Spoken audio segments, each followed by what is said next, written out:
The opinions expressed by the Reverend are his own, and no one else is on the planet. They are guaranteed thought crime in all jurisdictions. They are coming from the heart. They are guided by the mind. They are guaranteed to kick your ass. Put the kids away, boys and girls. We're going to get into some adult material here. Consider yourselves warned. You ready to choke on that collective truth cock, boys and girls? It's time once again for the Sunday sermon. All right, man. Cool. We got Joel and Opium right on board. Here we go. Oh, good. Beautiful. Drum roll, please.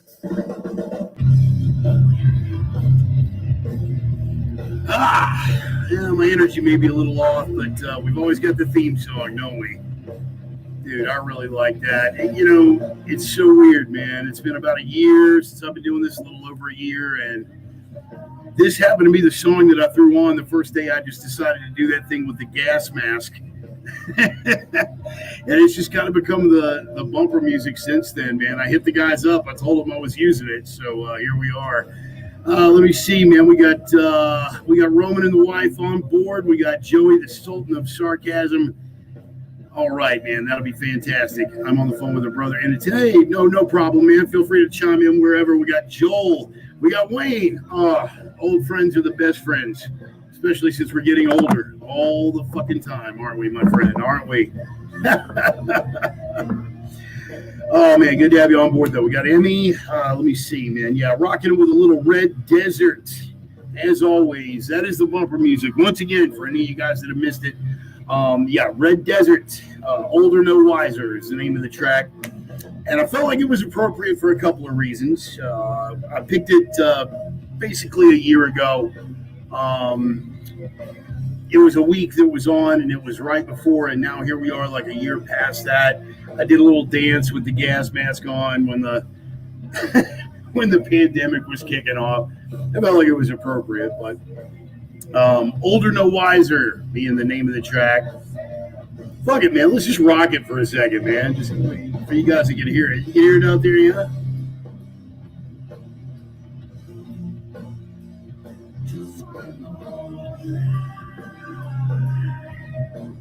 Freaking love these guys, man. Yes. All right, man. And as Roman and the wife were kind enough to point out, man, don't forget, you guys that are on the YouTube channel, make sure we like and we share, and it'll bump me up in the algorithms. And I'll tell you the God's truth, and I don't feel bad admitting this, because the truth is most of you don't really understand algorithms either. I don't fucking know. I know it's something that's written into the code that makes certain things more likely to happen than other things. I don't know how the fuck it works. I don't. And tell the truth, most of you don't know either. You hear, oh, yeah, it's a change in the algorithm. And you go, you know, I have no fucking idea how that works. I just know that certain things make certain other things more likely to happen. And that may be the dumb person's explanation for algorithms. I'm waiting for Roman to chime in on that, because that's his area of expertise. But anyway, we're going to fade the music out and get this thing rolling. Yeah, man, that track, once again, Older No Wiser, from a band called Red Desert out of Minneapolis, Minnesota. You know, kick-ass band. I mean, all their stuff. Downloaded a lot of their stuff, and one of these days, I'm doing the Ivan Drago Boxing Academy shirt again today, but. You know, this is going to turn into a theme too. I'm going to switch out and give shout outs to different people, you know, with the t-shirts and bands and whatnot. We got Brother Jude on board. Carolyn Picard, the Cajun Queen. Always good to have you on board, my queen. Always good to have you on board. Older No Wiser. A year ago, when I did that and we kind of picked that for the theme music, we have arrived again. As of tomorrow, the Reverend will be 52 years of age, boys and girls, 52 years of age. And there's a couple of you I know that are looking right now going, whatever, youngster. Yeah, I know. I get it. But yeah, so we're definitely older, and I'll let you guys decide if I'm any wiser. But as of tomorrow, the Reverend turns 52 years old. And that means that I have been doing this little Sunday sermon thing for a little over a year now. And feeling pretty good about that, man. It's a work in progress. You guys keep showing up and indulging me, shall we say. But But I appreciate it, man. Like I said, I'm just an old blue collar schlub getting on ranting and raving. I've got a few opinions to throw out and damn little else, but you guys are indulging me and I appreciate it. So, we'll just make it a collective online birthday party and we'll go with it from there. But yeah, 52 years of age as of tomorrow. And I've got a couple more updates to give you on a personal level. Oh, your birthday's tomorrow. Really? Ariel and I share a birthday. I had no idea. Right on. Well, happy birthday to you, young lady. Right on. The first digit in your age is still a 2. So, youngster. See, we get to just pass that on down. So a couple updates on the personal front besides the birthday thing. We're still in the hunt. We're still in the hunt for a crane seat. Couple of possibilities. I don't want to give anything away until something is official, and until then, I'm not going to be saying anything about it. But we're still in the hunt for a crane seat. And while I'm here, I want to give a shout out. I have 2 guys that I was in crane school with, and those guys, they were my bros, man. We had a blast up there in Wisconsin doing the crane school thing. Marcelo Bueno and Trey Durbon. And Marcelo's been in the business for years. Trey was going through school at the same time I was. And as of yesterday, out on a remote job site in an undisclosed location, he did his first official pick in the crane business, man. It was a 20,000. My understanding is it was a 20,000 pound piece of equipment. And my best information is that it went off without a hitch. He used that magnificent piece of machinery to lift another 20,000 pound piece of machinery and set it down just picture perfect without a hitch. So congratulations, Trey. Wish I was out there on the site with you. Maybe one day in the future we'll get to work the same job site. But congratulations on your first pick, bro. I'm really, really proud of you. Just shout out to my bros in the crane biz. I'm still in the hunt for a seat. There are prospects coming my way. So just stay with me, you guys that have been along on the journey so far. It's coming. It's just a matter of time. The economy is in some degree of flux right now, owing to certain cadavers in chief that have been mysteriously somewhat kind of elected. And that threw a lot into a tailspin, and that's affected things. Back to the liquid enthusiasm, boys and girls. Shout out to the sponsors right off the bat, to Roman and Allie and Roxy and the bevy of beautiful women over at Opium Tales. And check them out at opiumtales.com. Check out the Twitter feed. Check out the website. They are the erotic pinups and portraits people. Some fantastic art over there and some testosterone-driven commentary. Definitely worth checking out. And also my Viking brothers, Casey and Dusty Tellison at Nordic Smoke Barbecue, the only legit barbecue in the inland Northwest. There is no other and except no fucking substitutes. Also, while you're at it, check out their Facebook page. 2 things. Dusty has been doing some little video one-offs that I think are fucking hilarious. Just to give you an idea of the sense of humor of these cats and why I like them so much, in addition to the magnificent barbecue product that they put out. And also Casey Tellison, who is the baby brother. He is a United States Marine Corps combat veteran and an incredibly gifted writer. And they have details. He just got his proof back from the publisher to go over and proofread everything. He is about to have his first full-length book published. He went with a local publishing house there in Spokane, Washington, keeping the money there in the family and in the community, which is an admirable thing. And he is a phenomenal fucking writer. He puts his own personal spin on things that there are areas in that I read the manuscript a long time ago before he started chopping stuff out of it. And he will take you to some dark places.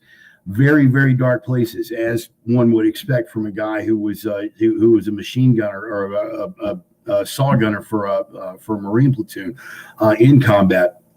But he has a gift for taking those events and applying it in a way that you can not only understand but draw some life lessons and life wisdom out of. The Case is just a phenomenally talented writer. So you can pick up more information on that book. Just go and check out the Nordic Smoke Barbecue page over at Facebook and just kind of scroll down and you will find that stuff. And when that book hits, I'm going to have a nice little copy and I'll be able to show you the cover and we'll give you all the information on that. Brother Steve Jed making it today. G-Dub running a little bit late. Guys, it's cool. Show up when you can. I'm not a real stickler for punctuality. Every now and then I run about 5 or 10 minutes over, and every now and then I get started 30 to 40 seconds late. So it happens. But we've got some stuff to get into. We got some pop culture stuff that I'd rather even not fucking touch on, but it's sort of out there in the public spotlight, so we do what we got to do. So let's just we'll just go left to right on the bullet point tabs that I've got lined up here on the laptop.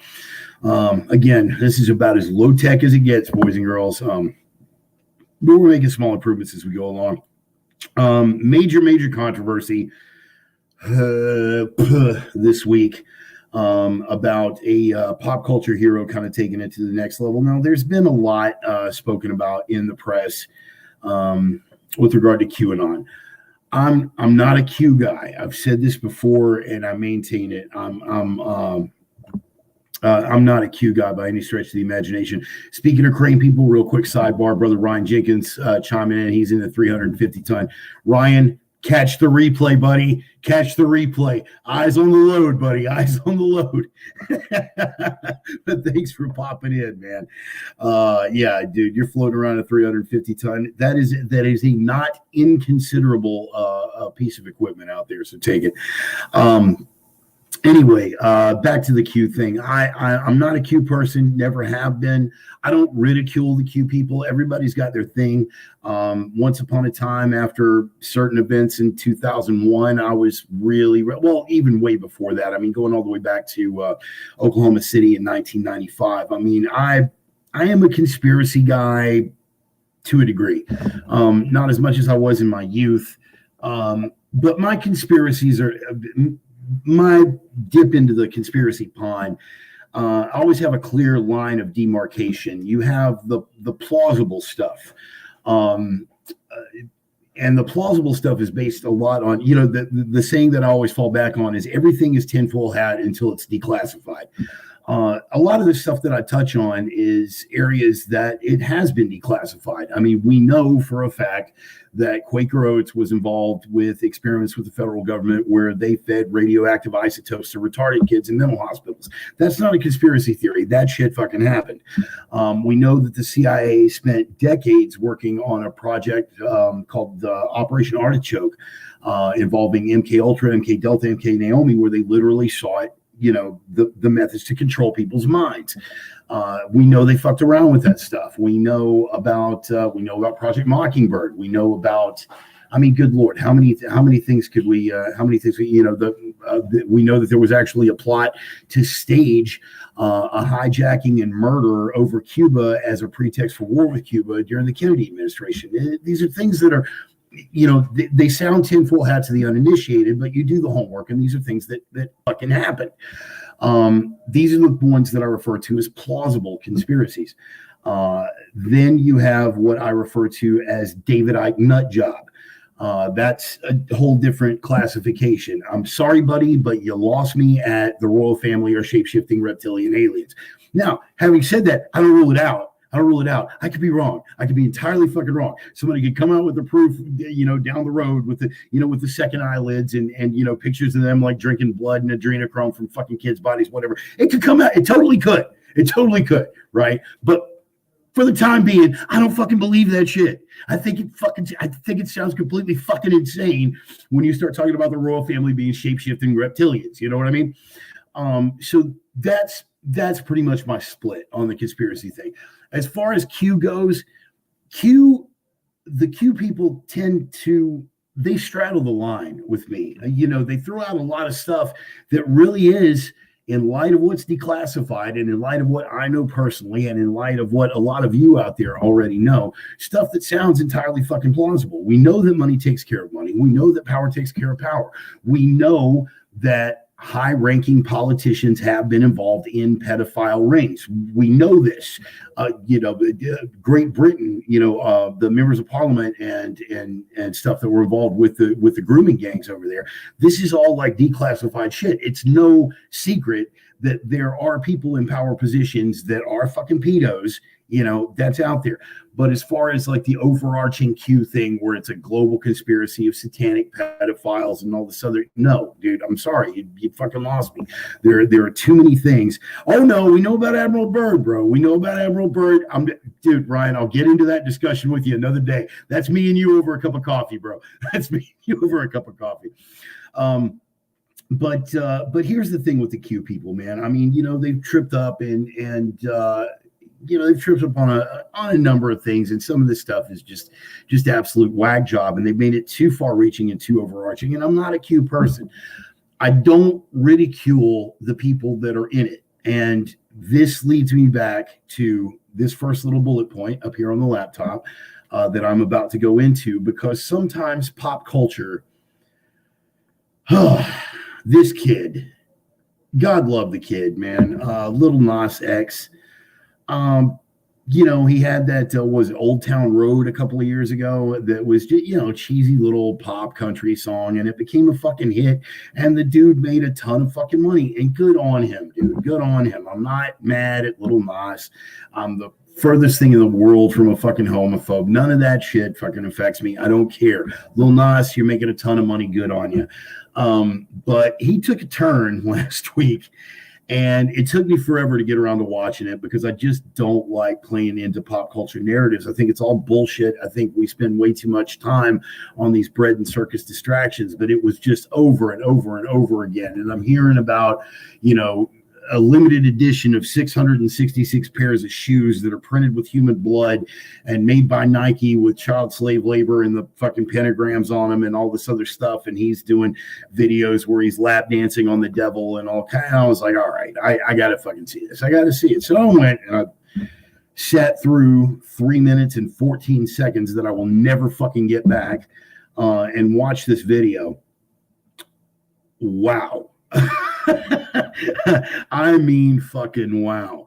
If you were going to take your opportunity to publicly come out, and first of all, who the fuck didn't know that about Lil Nas X? I think there are probably more people on the planet right now that don't know that Rob Halford of Judas Priest is gay than don't know that Lil Nas X is gay. If that's your opportunity to come out, hey man, good on you. Vaya con Dios, do what you got to do. I sat through 3 minutes and 14 seconds of this fucking video, and it's pretty much like they called it. He's being seduced by a snake with a human face in the garden. They're playing to all the devil themes, and then it comes to the end where he is giving a rowdy, raunchy ass lap dance to a guy who's dressed as Satan. Yeah, you're right, Ryan. Uncle Anton would be really, really proud of this one. I mean, wow. Now, again, none of this stuff bothers me except for like the satanic stuff. Okay, it doesn't bother me. Shock rockers have used satanic imagery in their stuff. Alice Cooper, Kiss, King Diamond, Slayer. I love all those dudes. I love all of them. I don't think that, Ronnie James Dio with the devil horns and the evil eye. Look out. The shit doesn't bother me, man. That particular facet of it doesn't bother me. Here's where it becomes troublesome. Is you've got Lil Nas X, who literally 2 months ago was saying that his core audience is children. That's a quote. Go look it up. Not going to wait for you, but clickety click over here in another window. Go look it up.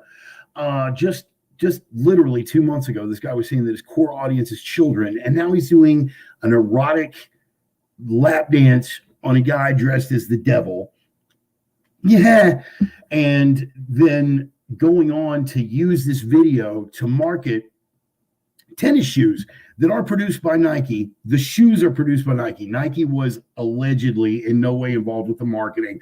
That can't be substantiated. The shoes are made by Nike. We already know about Nike and their slave labor practices over in China. But it was a limited edition of 666 pairs of these shoes that, again, getting back to Kiss, back in the day, Kiss had a Marvel comic special edition printed where they all donated some blood to be put in the ink. And so like Kiss blood allegedly was in the ink in the comic book. Again, nothing new about that. Nothing bothers me. Here's where I'm drawing the fucking line. You don't get to do all of that, right? I mean, it's cool. Go ahead, knock yourself out. Do it. It's marketing. It's over the top. It's silly. I get it. It gets people's attention. Cool. Knock yourself out. But don't do that and then wonder why some guy in West Virginia might be drawn to believe some Q shit about Hollywood being run by a cult of satanic pedophiles. You don't get to have it both ways, bro. Do your thing, right? Do your thing. And even tell that guy, that hillbilly in West Virginia, that no, this isn't pedophilia, whatever. But you don't get to act shocked and outraged. Right? But here's this limited edition of human blood printed 666 pairs of tennis shoes with cannibal blood and pentagrams on them. But dude, oh my God, you thought that was satanic? You thought satanic pedophiles were, and this guy just said kids were his audience, but oh my God, you think Hollywood is run by satanic pedophiles? My God, what a fool, you know? Come on, man. You know, in the words of our cadaver in chief, come on, man. Oh my God. So anyway, I spent way too much time on that. I spent way more than I wanted to. I just wanted my position on that to be abundantly clear because I'm already getting feedback. They're like, dude, you're a Slayer fan. You're a King Diamond fan. You're bitching about a gay dude in his pair of tennis shoes. You fucking homophobe. Yeah, big time. Double fisted. We're coming at you two-fisted because it's that kind of party. Yeah, Ryan, just go see it, man. I'm not even going to spoil it for you. I'm not. I'm going to make you lose the same 3 minutes and 14 seconds that I did having to sit through this fucking nonsense. So anyway, that's those are the artificial things that are going on. So I'm going to take another sip of my liquid enthusiasm here. I know this is a poor business model, but I give shout outs to stuff that I believe in, and stuff that I believe in is stuff that I use. I don't know if you can see the logo there, but Takea manufacturers of thermoflask mugs. These are fucking fantastic. They keep your hot stuff hot and your cold stuff cold forever. And if you're wondering where the caffeine is coming from, I specified this on the program before. You know, I'm a blue collar schlub. I don't have a big budget. I don't get to, you know, spend a whole lot of money on pre-workout, you know, kind of stuff. Walmart. Great value brand. Hey, oh my God, he's supporting Walmart and therefore he's working with the Chinese Communist Party. You know, okay, take it and run with it. Go fuck yourself. Anyway, Walmart, great value brand. Those water enhancer packets, right? Like Crystal Light or whatever. Walmart's got a great value brand. They are lemonade and they have 120 milligrams of caffeine per packet. I think 10 packets are like $1.50. So for you energy drink knuckleheads or you guys that can't afford really good pre-workout stuff, it's a good cheap alternative for you. And it keeps the sermon fueled. Deep breath, relax. Okay, good. Moving on to some real stuff. Cairo, Egypt. There is a pop culture reference, not a pop culture reference, but a popular saying in the lexicon.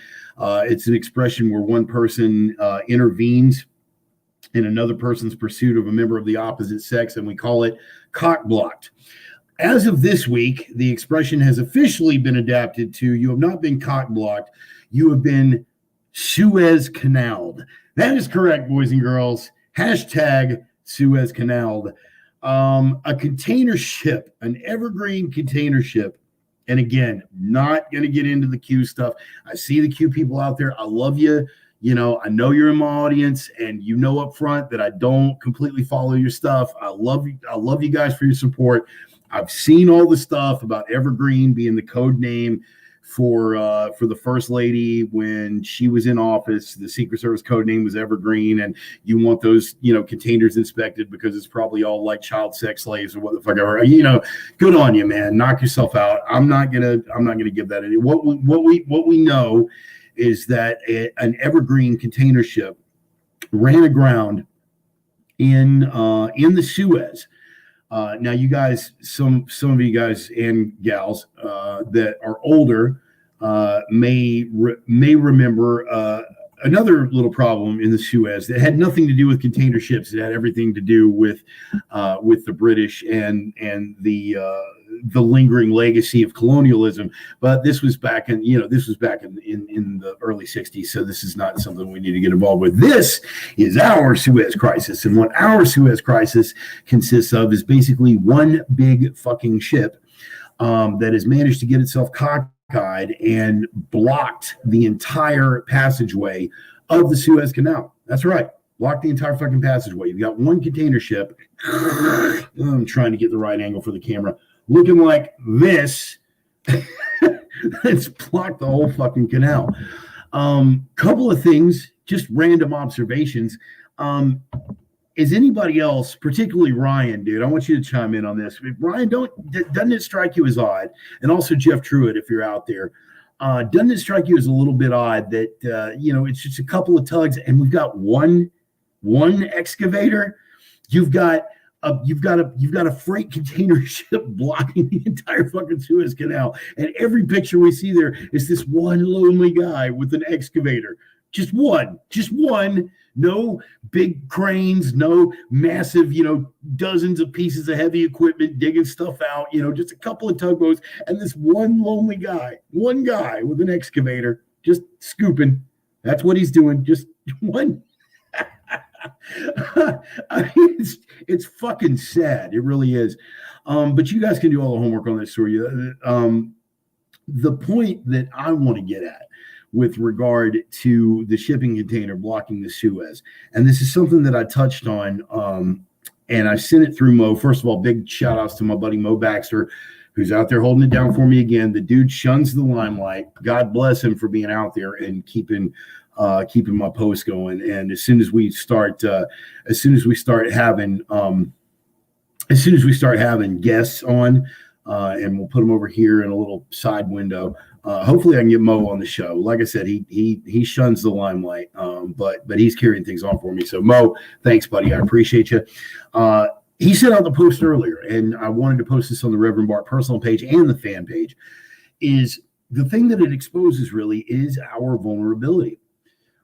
You have one container ship. Now, this is the Suez. We're talking about 10 to 20% of all international shipping, particularly in that hemisphere, going through this one narrow fucking passage. And one container ship gets cockeyed in the Suez, and all of this international shipping grinds to a halt. Not only does it grind to a halt, but on the Africa side, right, people are having to sail around the Horn of Africa, or they're trapped out there in the Gulf, right, which is a hotbed for international piracy, right? This is a big fucking deal in and of itself. But here's the part that got overlooked. All of my Texas people, we know about the Texas City explosion. Ammonium nitrate, and if you guys paid attention and happen to believe the official story of Oklahoma City, which I don't, ammonium nitrate is a very, very powerful explosive when configured properly. Now, if you believe the official story, you take a look at what one Ryder truck full of ammonium nitrate fuel oil did to the Alfred P. Murrah Federal Building in Oklahoma City. Look at that explosive power. Look further of what a small cargo ship, not even a freight container ship, a relatively small cargo ship, excuse me, did in the harbor at Texas City so very, very long ago. The explosive power of that, it flattened almost the entire town. It blew a 20,000 pound anchor a mile and a half. It was the largest, Texas City was the largest maritime disaster in United States history. And that's one, again, relatively small cargo ship packed full of ammonium nitrate. Now, I want you to take a look at the size of this vessel that's blocking the Suez Canal currently, all right? Take a look at that. And I want you to imagine the number of shipping containers. Again, one Ryder truck at the Murrah Federal Building, one. right? I want you to imagine every single one, or even a third to two-thirds of those shipping containers that are on board that ship, down into the hold and the ones that are stacked on top. Imagine a third to a half, let alone every one. A third to a half, let's even go two-thirds of those shipping containers being packed full of ANFO, ammonium nitrate fuel oil explosive for the uninitiated. So you try to get your brain around the sheer potential for explosive power there. Again, all we would really need was one of the containers up top or somewhere middle of the hold having a low-level nuke, what they would consider a backpack nuke, or or even a dirty bomb level nuke, where the main crux of the damage is going to be the radioactive fallout. And in fact, in that particular case, a dirty bomb may do more harm, because the explosive effect, either from ammonium nitrate fuel oil or a true, pack and punch nuclear weapon, the explosive effect is going to damage infrastructure. The explosive effect is going to damage the canal itself and all the supporting equipment and logistics and roads and bridges and infrastructure and everything that goes with that. A single one of those shipping containers being packed with a dirty bomb, and the Suez Canal becomes unusable. For how long, Bart? For fucking ever. At least as far as human timelines are concerned. All it would take would be one shipping container with a dirty bomb, and the radiation levels in the Suez Canal, the half-life, that entire structure, that entire magnificent piece of human engineering would be rendered unusable at least for the next 2 lifetimes. This is how vulnerable we are on a day-to-day basis. Right now, it's kind of funny. We can make references to cock blocking. We can make references to, the poor little guy with his one little excavator. We can make references to that poor guy on the fucking excavator, and it is kind of funny now. But if you take anything from this, from the Reverend to you, if you want to take anything from this, never lose sight of how vulnerable we are on a day-to-day basis. If the bad guys were this much fucking smarter and this much better funded, you could call it a war on terror all day long. It's inevitable that we would fucking lose. It doesn't take a whole lot to put together a backpack nuke if you have the fissionable material. It doesn't take a lot for a national power to assemble that much ammonium nitrate. I mean, fuck, man, look what just happened in, what was it? It was Libya, I believe it was. Look what just happened in that port in Libya. And that wasn't even a shipping container load. Did you see the footage of that explosion? Holy Christ, if you didn't know better, you'd swear it was a fucking nuke. The actual punch and effect of an explosion like that is similar to a low-level nuke. So how difficult would it be for an international power who was an adversary of the United States or was looking to ensure their global hegemony? Oh, wow. I'm racking my brain trying to think of one. Economic power, military adversary to the United States, trying to flex their muscle, looking to displace the United States as the international power, and could totally live without the Suez Canal as a shipping lane. Help me out here, people. Help me out. What do you think? If I had to, the virus guys. Yeah. How difficult would it be for? It was okay. Yeah, you're right. It was Beirut, Joel. I'm sorry. I don't know why the hell. I'm getting old, man. I'm getting old, and my normally razor sharp brain is slipping a little bit. But yeah, that was Beirut. That was Beirut, Lebanon, and ammonium nitrate. Yeah. Why the fuck am I thinking Libya? I don't know. I'm sorry. That was the one that Obama's State Department fucked up, as opposed to, yeah, okay, got it. Yeah, China. Imagine a national power like China with a fleet of container ships at their fucking disposal, just saying, you know what, fuck it, we don't need anything. We don't need help. We've got fissionable material, but fuck it, man. We don't want to irradiate the place forever. So let's just pack one of these shipping containers and load every one of those containers with ANFO. Park that bitch in the middle of the Suez, exactly like you got the one stuck in there now. Boom! International shipping goes haywire. For the 3 to 5 years it would take them to use their own shipping lanes to ensure global hegemony. You have to think, people, and again, we're going to get into some of this later on with our cadaver in chief when I get to those bullet points. We are in a Cold War. Like it or not, that's where we are. Yeah, forever, ever. Forever, ever. We're in a Cold War, boys and girls. That's where it is. Only one side has acknowledged that, and they're actually fighting it. Spoiler alert, it's not us. But I'll get to that when we get back to the president a little bit later. We are more vulnerable than you could ever imagine, and this little incident in the Suez confirms that. There were two other news items that I wanted to get to. I'm going to touch on it really, really quickly, and then we're going to get back. We're going to get back to the Suez thing, which is going to lead me back to the Biden thing. Two people charged with the murder of an Uber Eats driver in Washington, D.C.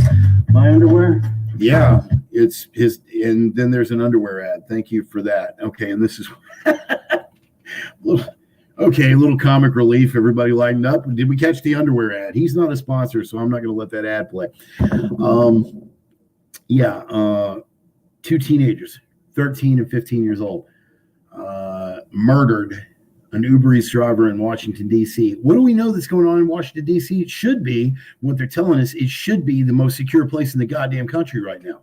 5,000 National Guard, barricades all over the place. You got guardsmen walking the fucking street. This guy was ambushed and shot and killed by a 13 and 15-year-old in broad fucking daylight. Here's the kicker. His ethnicity, Pakistani. What continent is Pakistan on? What continent is Pakistan on that the BBC uses that as a cop-out to avoid saying a Middle Eastern person when they do something wrong? They don't refer to them as Middle Eastern. They refer to them as what? Starts with an A, hashtag Asian. And we're all about stopping the Asian hate. Anybody want to play Guess the Ethnicity where the murderers are concerned? Anybody want to play? Anybody want to jump in? 13 and 15-year-old females, no less, ambushed and murdered a Pakistani man in an apparent carjacking gone wrong. Ryan, remind me because I want to get back to that.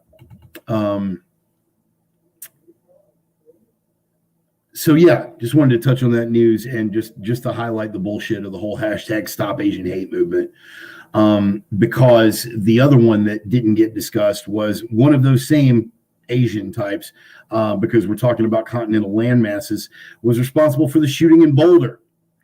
And I want you to look at the discrepancies between the media's handling of the Atlanta shooting, where it was a white guy who absolutely was not, and even the FBI had to admit, was not driven by racial hatred, and the media trying to force that square white supremacist peg into that round reality hole. We're gonna talk about that. We're gonna talk about the Boulder shooting because that's a Syrian guy. Although one news outlet did go so far as to say that he may have been Arabic, but he was morally white. I couldn't make that up. Somebody actually said that. Morally white. I don't know what the fuck that means. Maybe somebody could enlighten me. Yes, Joel, they were urbanites. Joel, ding, ding, ding. What does he want, Johnny? A year's supply of reality check. Reality check. The proper lube when you're about to get fucked with the truth cock. Joel, you just won a year's supply. Congratulations. I didn't know it was that kind of party. But we're not gonna discuss the shooter who killed 10 white victims in Boulder. We're not going to discuss that. That doesn't fit the narrative. We're not going to discuss another Middle Eastern man who was killed by 2 urbanites. We're not going to discuss that because that doesn't fit the narrative. But bet your ass the next time a Peckerwood pops his cork, we'll be hearing about it. So stay tuned. Hey. Everybody on social media tried to say the Boulder guy was white. Yeah, that was another bullet point that I nearly put up that I forgot to put up. Somebody from some prominent racial equity website actually got fired because of that. They put up an anti-white screed on Twitter after the Boulder shooting, and then it came out that the guy was a Syrian immigrant, refugee, no less, under the Obama administration. And it came out, and this person got fired. They got fired for basically some hate whitey rhetoric that they posted on Twitter. And do you know what they did? Rather than actually have a moment of self-awareness and go, wow, our narrative is really fucked up, they doubled down. They doubled down and said that the reason they got I'm trying to get through this with a straight face. They said that the reason they got fired for their position had nothing to do with the actual content or context of the anti-whitey hate screed that they had posted. That their company, which had previously hired them and let them rant and rave against Whitey all day long when it fit the narrative, that they were fired because of, you ready for this? Cancel culture pressure from the alt-right.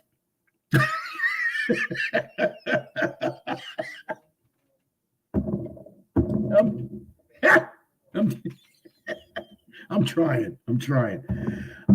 Cancel culture pressure from the alt-right was what got this person fucking fired.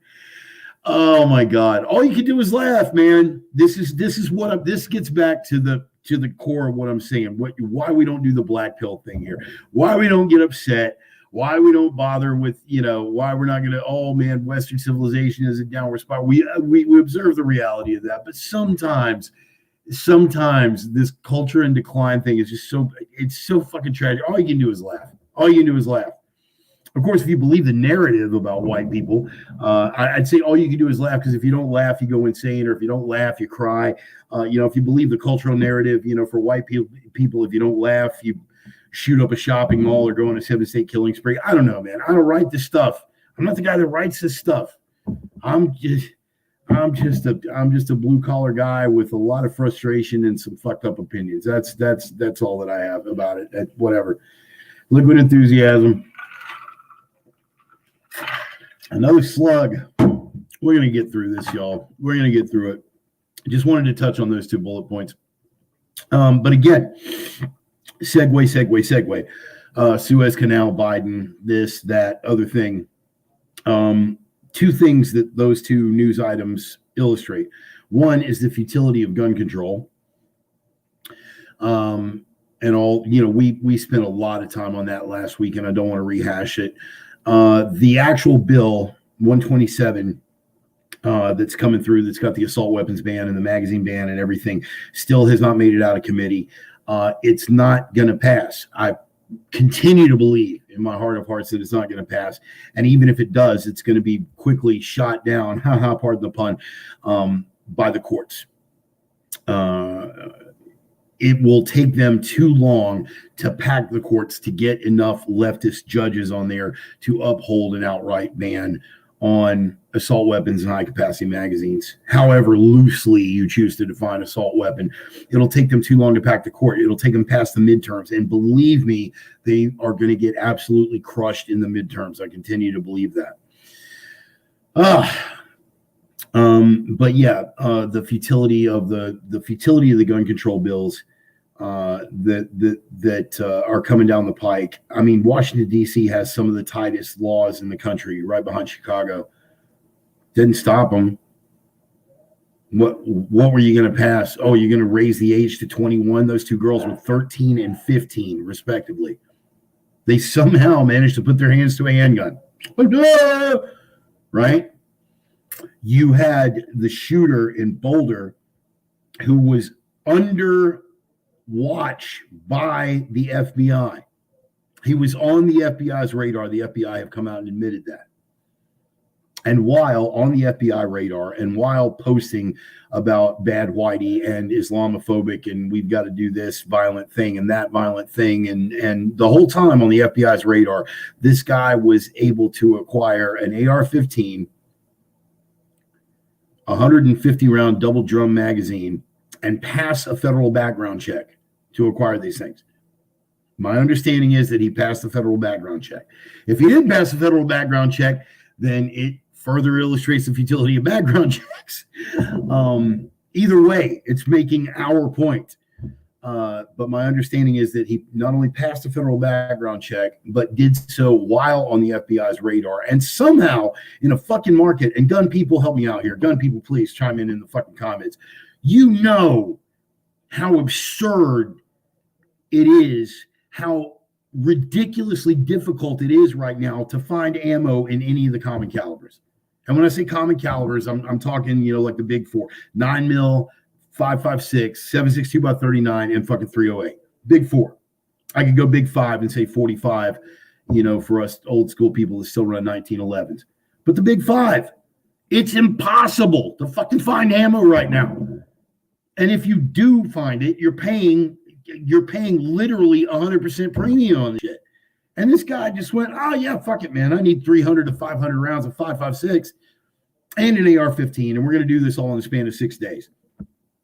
You buying it? Once again, this is back to that plausible conspiracy thing. Now, if you tell me the guy's got 2 sets of eyelids and he drinks adrenochrome, you're going to lose me again. But right now, that one's definitely in the plausible conspiracy theory column. You know what I love about doing these with you guys, especially in a format like this where we don't have a background and all kinds of production stuff, is because I feel like I'm just sitting across the table having coffee with you guys. I can't squeeze everybody into a table at one time to have a cup of coffee, so we just do these little group meetings. That's actually kind of the feel I was hoping for when I started doing this stuff. Yeah, absolute futility of the gun control thing, which brings me back to our president. For those of you who sat through, oh, for the love of God, and I don't know how you did it. I sat and I had to catch the replay. I was working the day job this week on the day that he actually had the press conference. I caught the replay. If any of you witnessed that spectacle of our cadaver in chief doing his best to read scripted answers to scripted questions for hand-picked journalists and still fucking it up. If you guys got through that entire thing and saw anything but 100% stage management,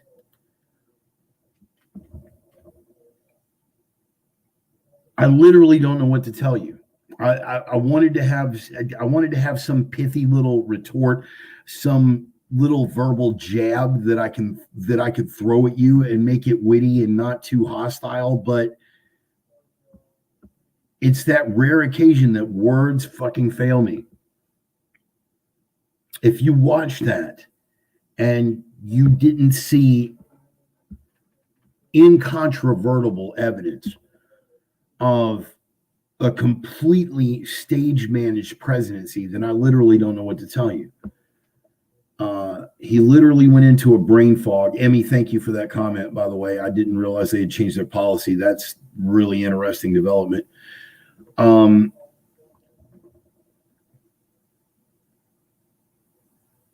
They gave him a picture book. For the love of fuck, they gave the man a picture book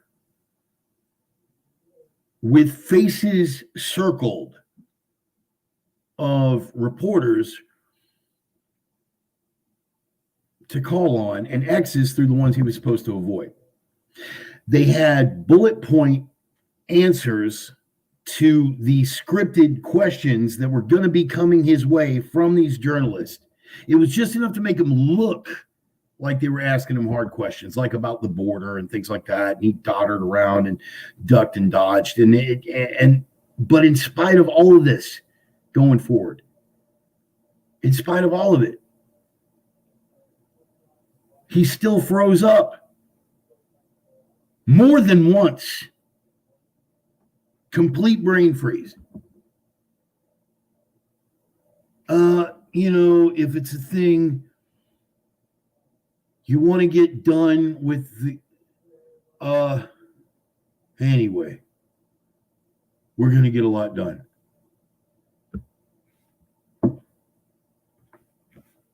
Hey, Grandpa, give me your fucking car keys. Jesus Christ.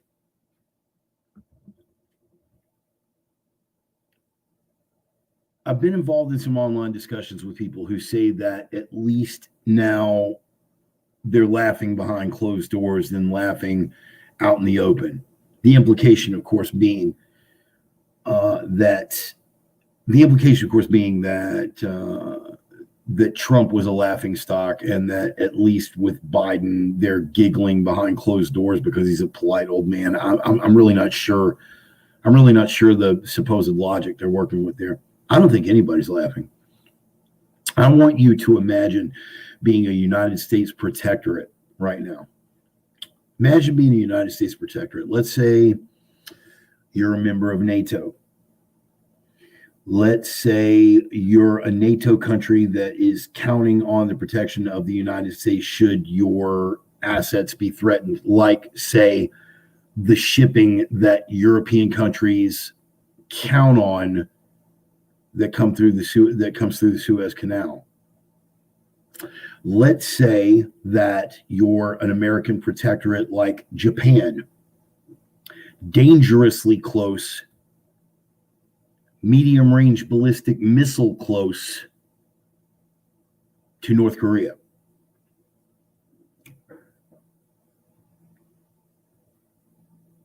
And North Korea is popping off again because they don't take the man seriously.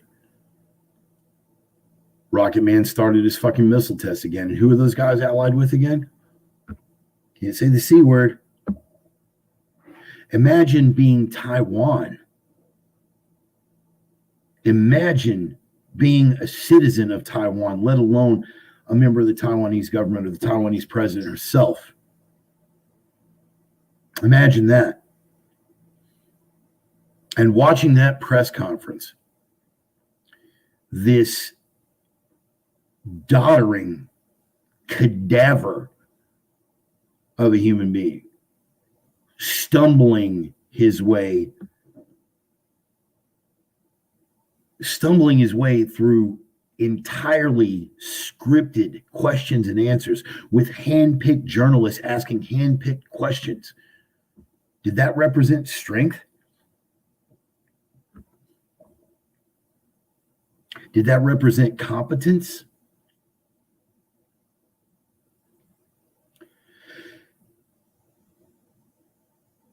Getting back to what we were talking about with regard to the discrepancies between plausible conspiracy theory and nut job. We can narrow it down even further if we really wanted to get into it.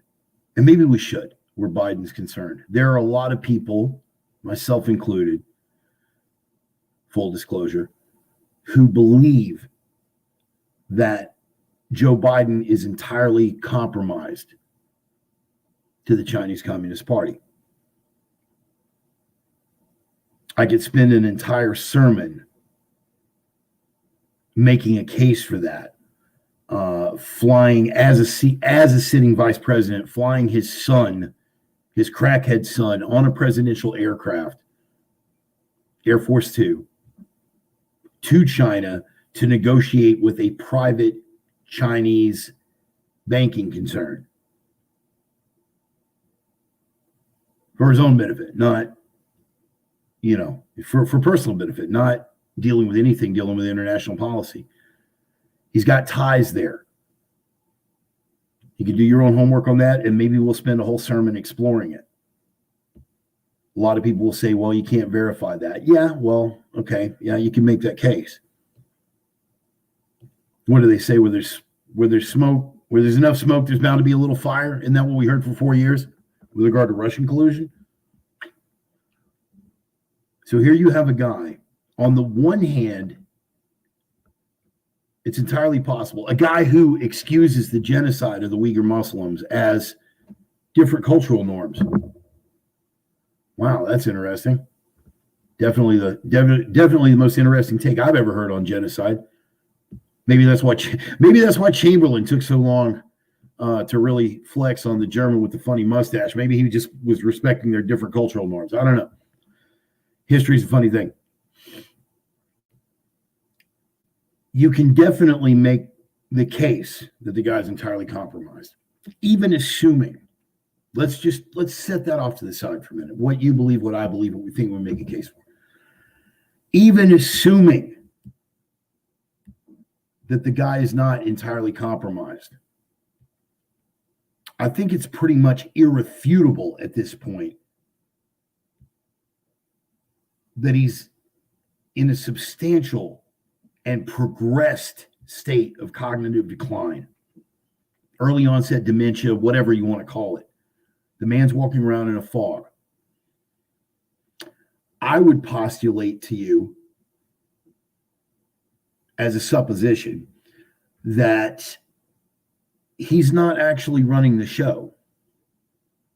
They have to keep up appearances, which is why we keep having these stage managed affairs where he doesn't take any real questions and he hustles off as soon as he staggers his way through a teleprompter speech, tries to string it together, thank you and God bless our troops, and then staggers off.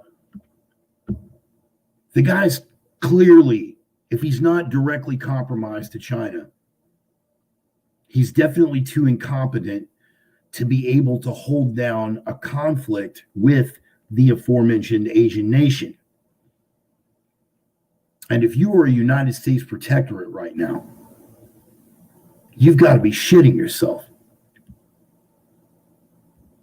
If there was ever a time to move, and we just got that demonstrated to us with this thing of the Suez Canal, which again, right now, I'm going to roll with it. I'm going to roll with the official story. It's an accident. Oopsie. We ran a boat aground. Now we're stuck. I'm going to go with the official story for right now because I haven't seen any evidence to the contrary. But that single incident illustrated the entire world's vulnerability. What Ryan chimed in earlier that I didn't get a chance to properly address when we were talking about the Suez Canal thing. What if that had been the Panama Canal? That thing on the other side of the world is affecting us. I want you to think about a similar faux pas, not only in our own fucking hemisphere, but just south of us. A place where we'd be pretty much required to intervene, should it come to that. These are the things that keep me awake at night. We don't do black pills here. We don't get discouraged. But the one thing that I will urge going forward, don't get caught up in the speculation and don't get caught up in the distractions. You can argue all day long with a member of the faithful. They are not going to believe you no matter what evidence you present that the president is compromised. Concentrate instead on the fact of what's pretty much undeniable for anybody with a set of functioning eyes and two brain cells left to rub together. We are in a Cold War. Those of us who are out there that are watching, that are old enough to remember the end of the first one, pretty scary fucking time. But what makes this one quite a bit scarier, at least for those of us who remember the first time around, is the fact that at least at the end of the first one, we acknowledged that said state of affairs existed. We acknowledged that said state of affairs existed. We behaved internationally as if we were engaged with the adversary. And thank God, and you could say whatever you want, thank God we had a man at the helm that was ready to do whatever it took. And we came out on the upper end of that. It would be the epitome of sadness and tragedy, to my way of thinking. It would be the epitome of sadness and tragedy for us to have survived and overcome in that previous perilous state of international affairs and come out on top, only to forget the values and the priorities that got us through that difficult time, to abandon those things on behalf of keeping a different person at the helm. We abandon those things at our own peril. And it would be the epitome of tragedy to have survived the prior cold conflict, only to lose to what at the time was a sidebar superpower that just happened to have their mind right and be playing a longer game. So think about that going forward. I am the Reverend. That is the gospel. Appreciate you guys. What? No practice drills, getting under the desk and kissing our asses goodbye. Give it time, Ryan. Give it time. Nobody likes to talk about nukes anymore. It's which is kind of tragic because it's what we were raised on. I appreciate you guys coming out again for this Sunday. Again, things are moving forward. Things are in a state of flux. I will try to keep you guys posted as best I can. Thanks again to my good friend Mo Baxter for holding it down for me online, passing along all the posts and everything. I appreciate you guys showing up. I'm going to pass around that digital collection plate like I always do. If anything that I had to offer improved your life, changed your worldview, or pissed you off, drop me $1 or $2 in that collection plate. I'm on PayPal, I'm on Venmo, I'm on Cash App, I'm on Facebook Pay, you name it, I'm on all of it. But beyond that, the one thing that you can definitely do if you want to help me out is to spread the gospel, people. Spread that gospel. Let people know about this blue-collar schlub that rants and raves for an hour every Sunday. Tell him he might like what he has to say, or at the very least, he'll be able to piss him off. I'm going out with a little clutch, as always. And as always, folks, please remember, most importantly, be the signal, not the noise. Be the light in the darkness and be that strength in a world full of weakness. Find that strength inside you. Keep your eyes open. Keep your mind sharp. Keep your body strong. We have some tough times ahead, people. We got some tough times ahead. I'm not going to sit here and blow smoke up your ass. Tell you that it's not any big deal till it's nothing to worry about. We got plenty to be worried about. What we're not going to do here, and what I remind you guys of Sunday after Sunday, we're not going to give in to that dark cloud. Ultimately, it's up to you. You've heard me say it before. The world can be as fucked up as it ever is or ever will be on a given day. Your world only has to be as fucked up as you let it be. Don't lose sight of that, people. Appreciate you guys being here, man. For Joey and George and G-Dub and Roman and Emmy and Joel and everybody else that made it out that's hiding in the background. G-Dub, man, you're on board. George, all you guys. If I didn't give you a specific shout out, sorry. I just missed your trailer here in the comments. Again, give us a like. Give us a subscription if you're on YouTube. Pass it along in your recommendations to somebody else. Whatever you do, guys. Rolling forward, make sure you stay strong. Love you guys. We'll see you next Sunday. I am the Reverend. We'll see ya. Peace. And then the credits roll. And then the credits roll. And then the credits roll.